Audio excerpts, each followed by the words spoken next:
Okay, I think we can get started now. So welcome everyone to our National SAMSA Be the Match event. Today we're being joined by Dr. Ron Jacob, and he's the account manager for Be the Match, the Northeast Division.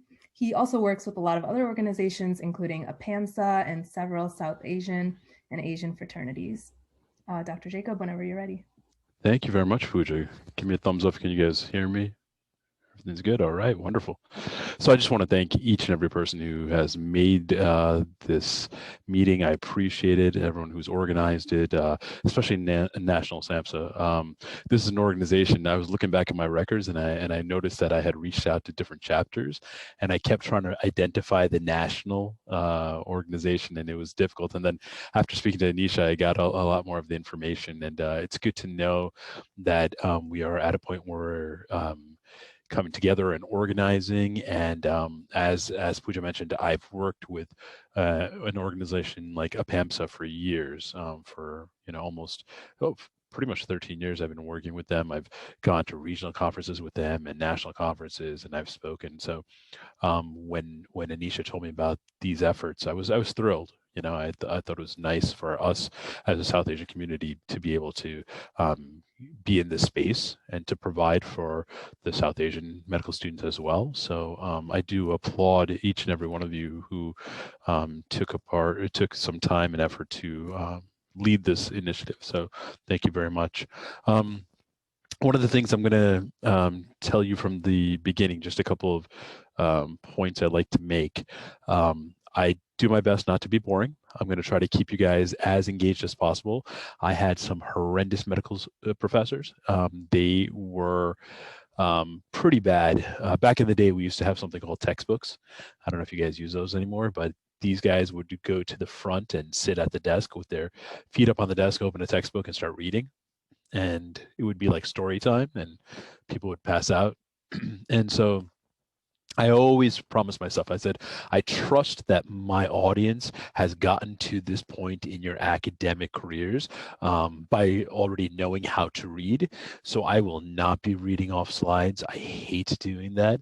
I trust that you all know how to read. Because the technologically advanced professors all of a sudden stopped using textbooks and they started using PowerPoint. But all they did was they transcribed the textbook into PowerPoint, and that just made it so much worse. So just wanted to give you that information. I'm going to give everyone an opportunity to register at the end. So, and we're going to discuss how this organization can partner with us and the different opportunities that we can provide to you. So here's what we are trying to address today. And this is especially important with the South Asian community. And hopefully by presenting some of the facts, we will dispel any myths and misconceptions and different thoughts that that might have crept into your head, and stories that were told to you by individuals who were not well versed in the process. And that's what I'm here for. So I'm going to give you guys a little insight. I throw in the little caveat there that says who's not in this room with us, because I actually once did a presentation at a university, and there was a couple there, and one turned to the other and was pretty much like, you better be thinking about me. And so I'm not trying to cause any trouble or any problems. I always try to give everyone an out. So think of the person. Think of any person. It could be a group of people. It could be your family. I even say, if you want to pull out your phone and have a picture of them in front of you, go ahead. But I want you to think about that person or those people throughout this whole presentation. I think it's important to do that. Be the match. We are the congressionally authorized National Blood Stem Cell Marrow Registry. What I'm going to keep talking about is a blood stem cell transplant, or as you will know it as, is a hematopoietic blood stem cell transplant, right? That's what this is all about. And I am going to be speaking to you as individuals who are going to be ambassadors and teaching others about this. So I want you all to be well versed and understand that the concept of the bone marrow transplant that idea and that verbiage, I have an issue with at times, because the blood stem cell transplant is not just done via bone marrow. And I think that's one thing that we really need to educate the population with. And we'll get into all that. Our mission statement is very simple: we save lives. Now, when you work for an organization whose mission is literally to save lives, it's something that we hold very close to our hearts. Most of the people who do this job, it's not just a job. It's not just an occupation. It really is a mission. And I always tell people, I wish I could just get rid of the through cellular therapy and just say we save lives. Like, that's the best. That's the most amazing thing when you work for a company that does that. We were founded in 1987. We are the only, as I mentioned, congressionally authorized U.S. registry, and we are the most diverse registry in the world. We're not just a database. We don't just house the information for volunteer blood stem cell marrow donors, but we go way beyond that. We facilitate so many more different types of transplants now. We have different wings that are now doing research. The organization now has well over 1,000 employees across the country.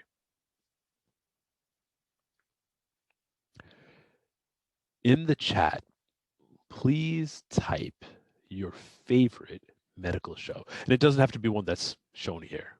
Go ahead and do that.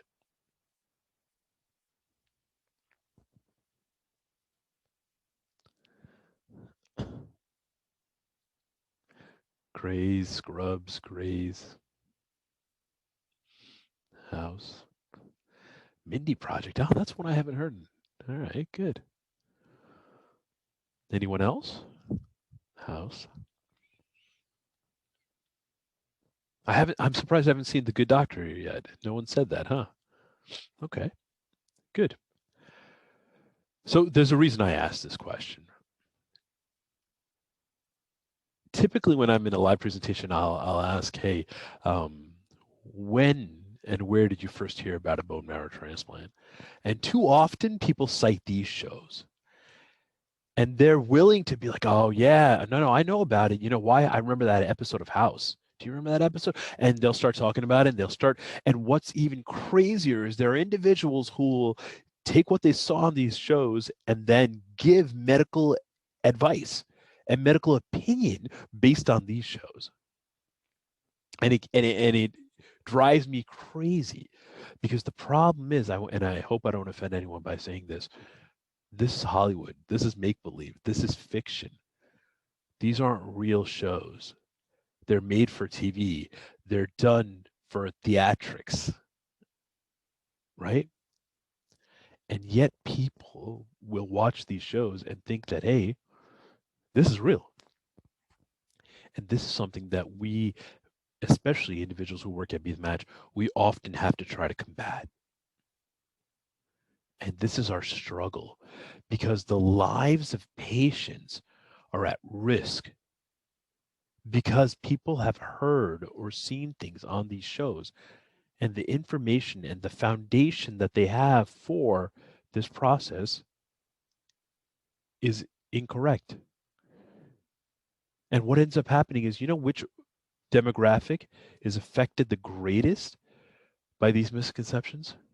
The ethnically diverse communities. African Americans, Hispanics, Native Americans, Asians, South Asians. Our groups are the ones that are affected the most. Why? Because of some random TV show, and because people see that and they actually believe that they've earned a medical degree by watching it, and therefore can actually give medical advice. So anyone here who's already earned a medical degree from these shows, tear it up, throw it aside, cast it away, and let me teach you all, please. And I promise I'm going to answer every question that you might have.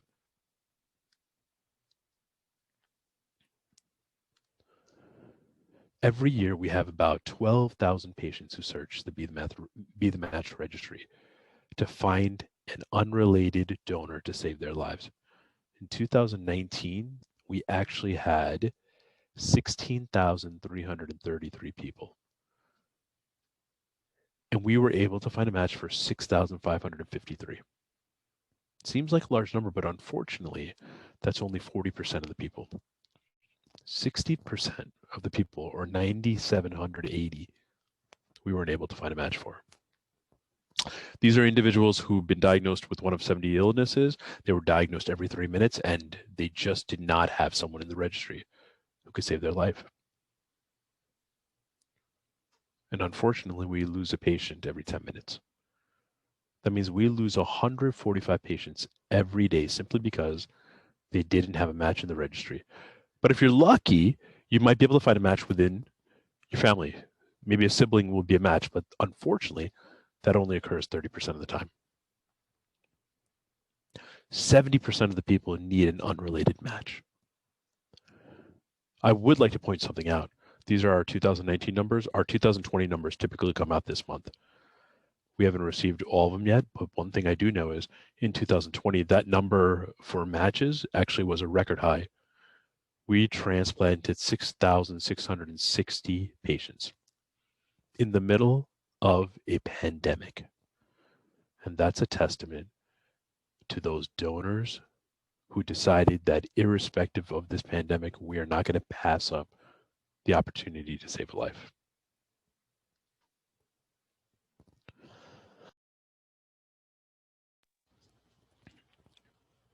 I remember when I was in my when I was an M1, histology, cell bio. This is what my Indian professor was hammering into my head, trying to teach me. You have to remember this. You have to learn this. And this was leukemia for me during my M1 and M2 phase. Then all of a sudden, we got into third and fourth year, and it was nice because you're actually in the hospitals doing clinicals, and you felt like a detective, and you felt like a real doctor, and you were doing your differentials, and you were trying to diagnose. Over the last 13 years, leukemia and lymphoma and blood disorders and other blood cancers, this procedure is done 80% of the time. 80% of the time we do this. But they don't show that on House, and they don't show that on Scrubs, and they don't show that on The Good Doctor. They don't even show the proper procedure for the marrow collection. This is where I need your help. Specifically, the process called leukapheresis, just to let you know. So here's the comparison between the two.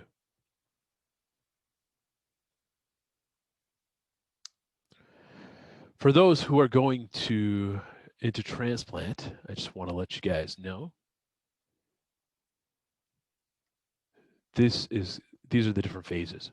You have your conditioning phase, which is usually the first 7 to 10 days for conditioning, right? And then the infusion takes place right after. Some interesting points with infusion. You prep the patient by giving them some acetaminophen and even some Benadryl, and that's all just to prepare them. And we use a central line for the transfusion itself. During the neutropenic phase, that's the phase 2 to 4 weeks after the actual transplant, they have no immune system. So you really have to be careful of the herpes simplex virus, and that's what you're looking out for. You also have to worry about during that initiation phase that there's fungal infections. Pseudomonas is huge during this time. You really have to be prepared for. Engraftment is obviously when you see most of the GVHD. And that's why we want, and believe it or not, that's why we need younger donors. We've noticed our age range is 18 to 44 to register, because we've noticed when you're older, the donors are older, more chance of rejection, more chance of relapse. The best are those 18 to 25, 18 to 30-year-olds. Your age. You guys are the best.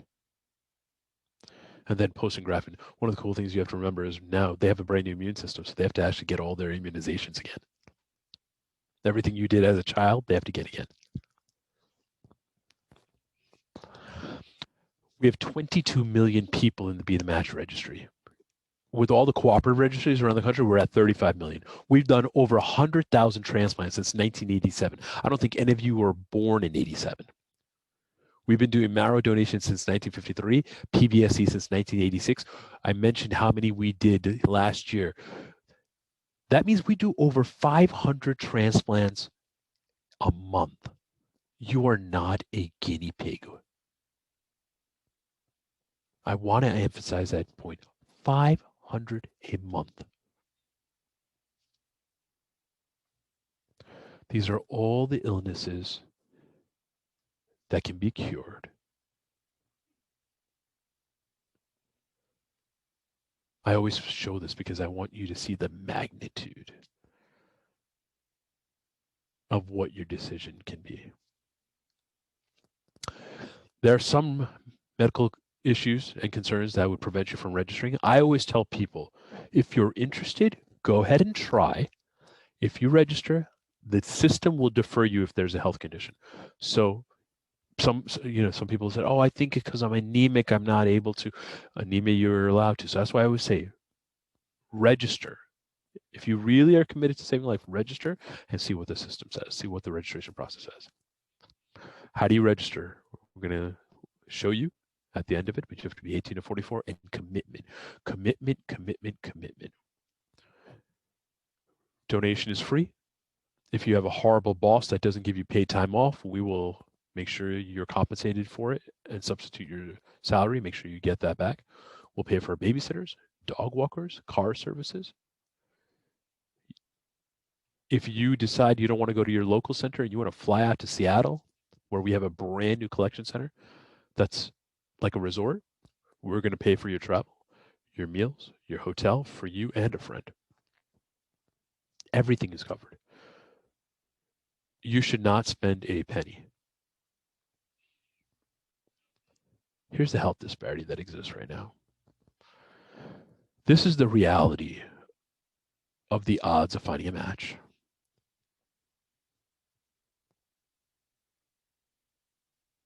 This is where we need your help. Something people don't know is sickle cell can actually be cured by a transplant. Sickle cell can. Courtney is a donor who saved the life of a sickle cell patient. Sosa is a recipient. She's down in North Carolina now. She wants to be a physician as well. She's been cured of sickle cell anemia. She doesn't even have the genetic markers anymore. And then Genesis. She was searching and she never found a match, so her mom was her half match. And again, she's struggling because she did not have a full match.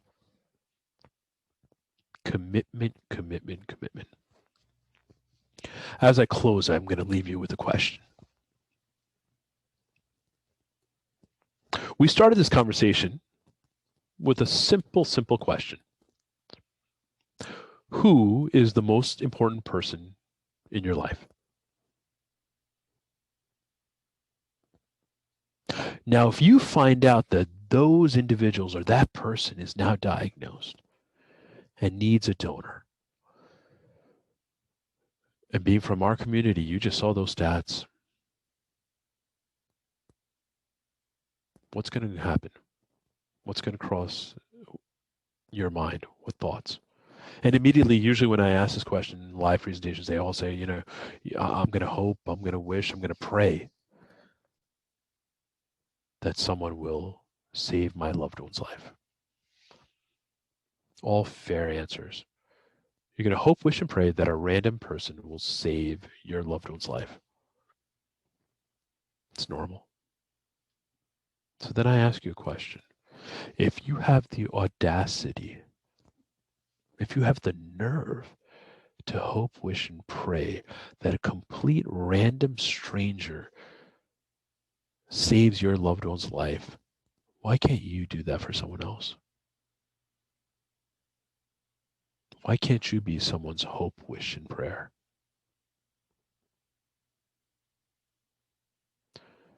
See, this only matters when you start thinking about how it can affect you personally. And our biggest struggle is that when we have patients and they come to us, we don't have that donor sitting in that registry. What you're doing is preventive medicine. You are ensuring that when that patient comes, we will have an individual of our descent who is not just going to be a match, but a match who's willing to say yes and save that person's life, unlike that physician that said no to ECTA years ago. That's what we want. I showed you those general stats. Look at these specific stats. Look at where we stand. South Asian, 38%. Southeast Asian, 33%. If you're multiracial, we already talked about that number.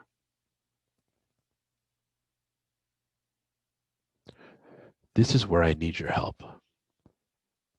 We need more Akeems to save the life of Lashandas. That's what we need.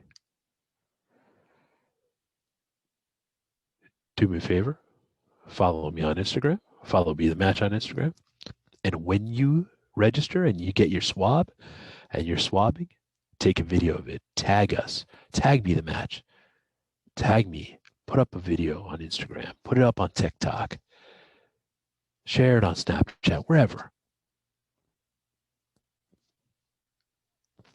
And this is what you can do today. To register, pull your phone out and send a text message.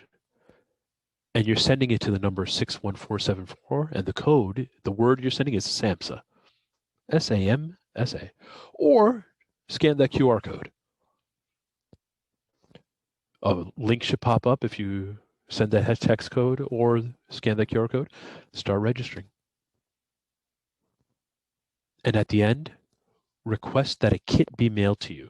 A kit should come to you in about 7 to 10 days. And here's the biggest issue in this pandemic. We have not had enough people from ethnically diverse communities registering. We have a critical shortage of ethnically diverse registrants because of the pandemic.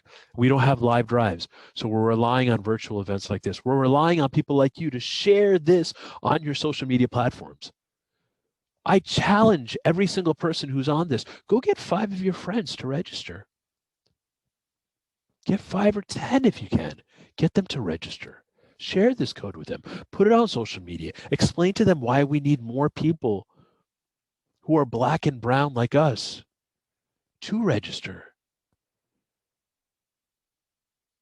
That's what we need. And you can do that.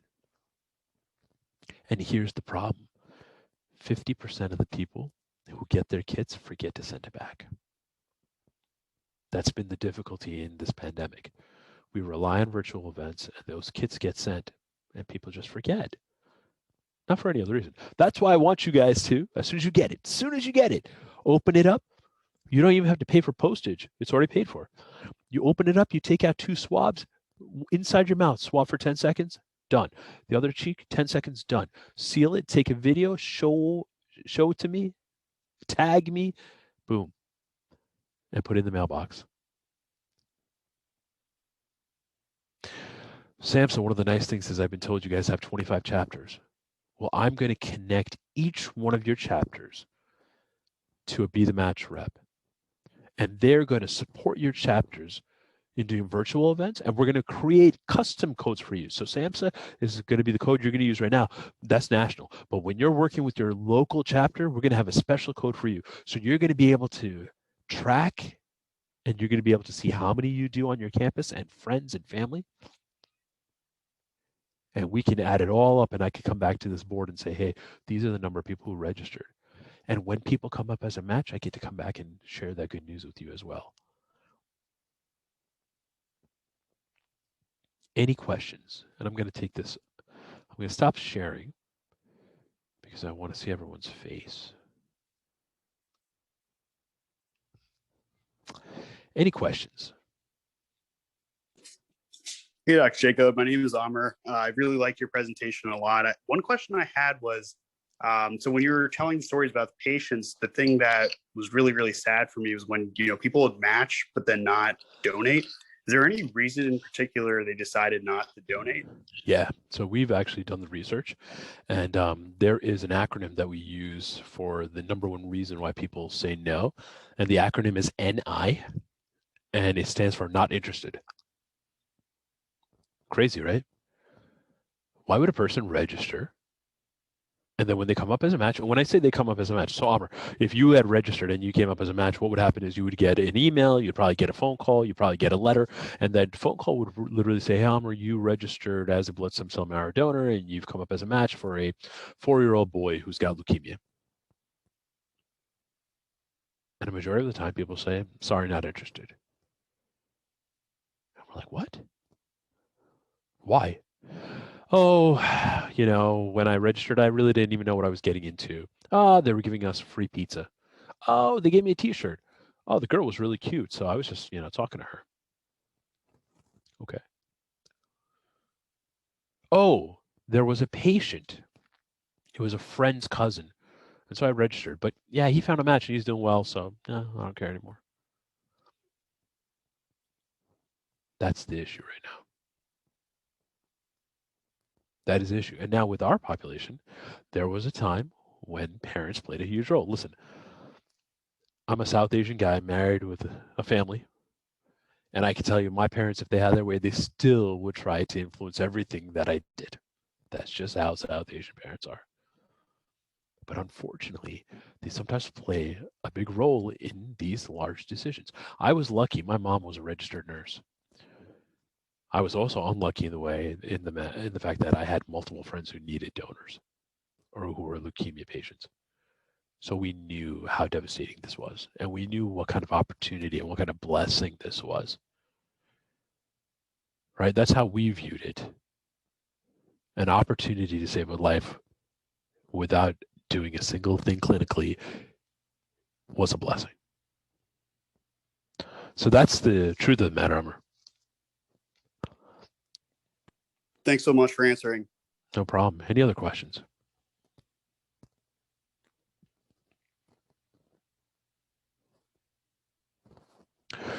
When you get connected to your local chapter, I need you all to connect with all the other orgs and groups on campus, especially the ethnically diverse groups, whichever groups that you collaborate with on a regular basis, and have more of these. Have opportunities like this. And then when, fingers crossed, we open up in September for next semester, let's get onto those campuses and let's really start working those campuses and connect with those groups. And if you're at a medical school, connect with the undergraduate school and the organizations and the programs.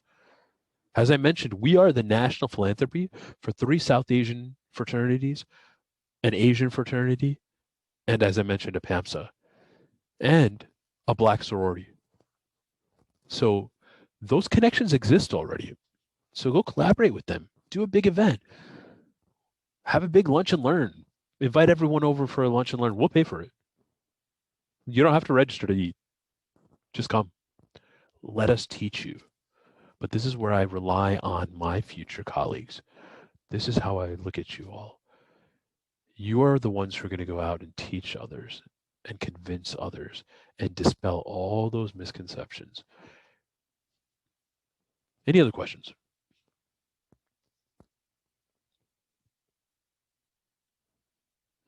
No. All right. Either you guys are a quiet bunch or I did an amazing freaking job. Thank you. I want to say thank you, every single one of you who joined this call. Here's my challenge. Take that text to join code or that QR code and share it. Put it up on all your social media platforms. Send an email. I had a volunteer who once sent a mass email. They didn't realize they had 1,000 people in their email address book, and they said, I'm just going to send a mass email. Got 50 people to register. 50 people just by sending an email that took 5 minutes. There's so much you can do. But I also know if you don't do it tonight, you're not going to do it. So get off this call, put it up, register yourselves, register first, and then swab and send it back when you get it. But then share, and connect. And Anisha has my information, and Pooja should have my information, and Akar should have it too. So everyone just get my info, and I will connect you with all the appropriate people who are going to help you out. Thank you very much, everyone. I appreciate everyone joining in. Joyce, thank you. I can never get tired of listening to your presentation. I don't know why Joyce joined. This is the joys of the Zoom presentation, because I'm out here in California and I could never, unless my company wanted to fly me out to the East Coast, which is great too, but could never watch Ron do his presentation. So when I saw that he was presenting, I always take the time. So it's 5 o'clock here and it's late there. So I still, regardless, still able to connect. So thank you guys also for allowing me to be a part of it. And thank you for wanting to raise awareness and being important partners in our mission. I haven't seen Joy since November of 2019. So we were just saying how we're looking forward to seeing each other in November, grab a drink and catch up. And it's going to be fun. So like I said, fingers crossed, but you all stay safe. Thank you so much. I do appreciate for this opportunity, and please register, save a life. Thank you so much, Dr. Jacob, and thank you everyone for coming. We will be sharing a lot of flyers and information, so please repost them onto your Instagram stories. Our newsletter will go out with more information on how to register if you want to share with other people, but I hope each and every one of you will register tonight as well. Have a good night. Thank you so much, Dr. Jacob. No problem. Thank you.